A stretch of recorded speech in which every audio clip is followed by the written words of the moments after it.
what's in the box? I'm excited about my new Festool package that's just arrived. Let's check it out. It's a trenching template for your router. It's my new baby. Can't wait to test it out. Festool cap. Yes. Woo! Multifunction routing template. So it's a hand sander. You attach the vacuum to it. Take the sharp edges and corners off, and the MDF dust just floats around everywhere, but this should control it.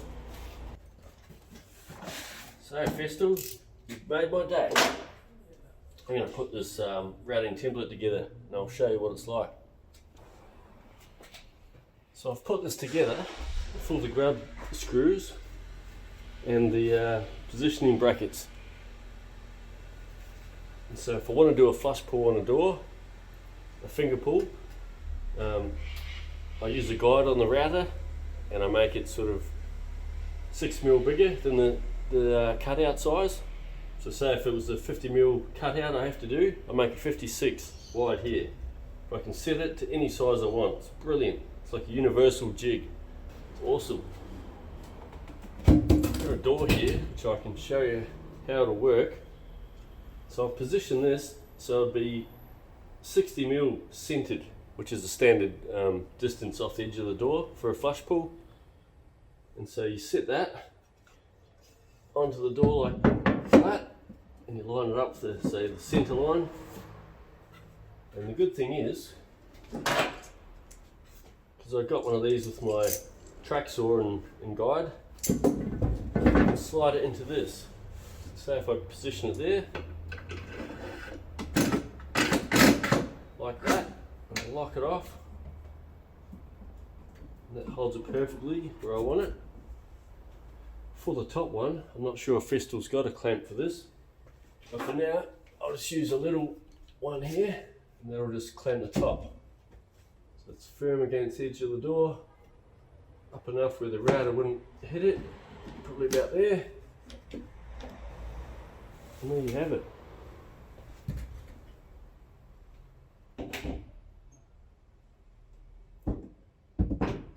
That's awesome.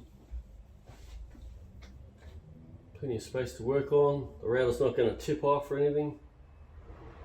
And then once you finish your cutout, transfer it to the other side, clamp it on. And it saves marking out time as well. I mean, you can just work off, say, a centre line, which I'll probably do. And I might even mark it here as well. But this is like a universal thing. Say for surface mounted flush bolts, I can use it for that. Some of them I put on, they're like 450 or 600 for really tall doors, which means I'll just shift it down, but you can get the next size up from this. But this is the 400, you can get the 700. But that's more for, you know, big cutouts on doors, but this is suitable for what I want to do. Being the Lockcarpenter, it's good how it just slides in there. There's two grooves. The big one just takes that. Brilliant. I can adjust that, I can put it on the angle anywhere, even up here. Very handy. I'll even give you a little tool to make the adjustments. Lock it off. When you loosen it, you can loosen the two ends, slide it down. Actually, I'll do it now. That's loose.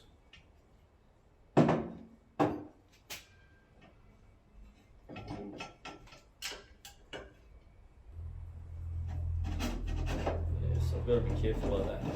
So I can take it all the way, so that's about a common size. There you go.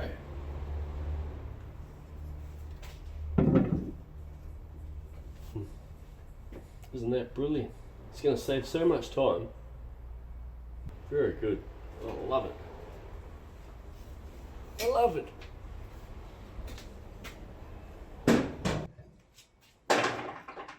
For this one, I've set it for the thickness of this door, which is 35mm. You have the vacuum attachment at the bottom. I made it so there's just like hardly any play at all, so it can still slide freely. And that holds it centered in the door. If it's not centered, I'll just make a fine adjustment, move it. You can measure from either side. You can even line up the big hole there. That'll tell you if it's centered or not. And away you go, trenching. So the main trench I would do would be a drop seal, the weather seal at the bottom of the door. And they're normally about 18mm thick by 35 deep. And I wouldn't do it in one pass. So you just set the depth, route it up, so 10 or 20, probably 15mm deep, depending on how powerful the router is and how sharp the bit is. And you go right off the end. I don't know if you can see that, but there's no tilting or anything. It's really firm, sturdy. That's brilliant. I can attach any router to this. It doesn't have to be Festool, but that's my that'll be my next present. So there you have it. I'm stoked about that. You beauty.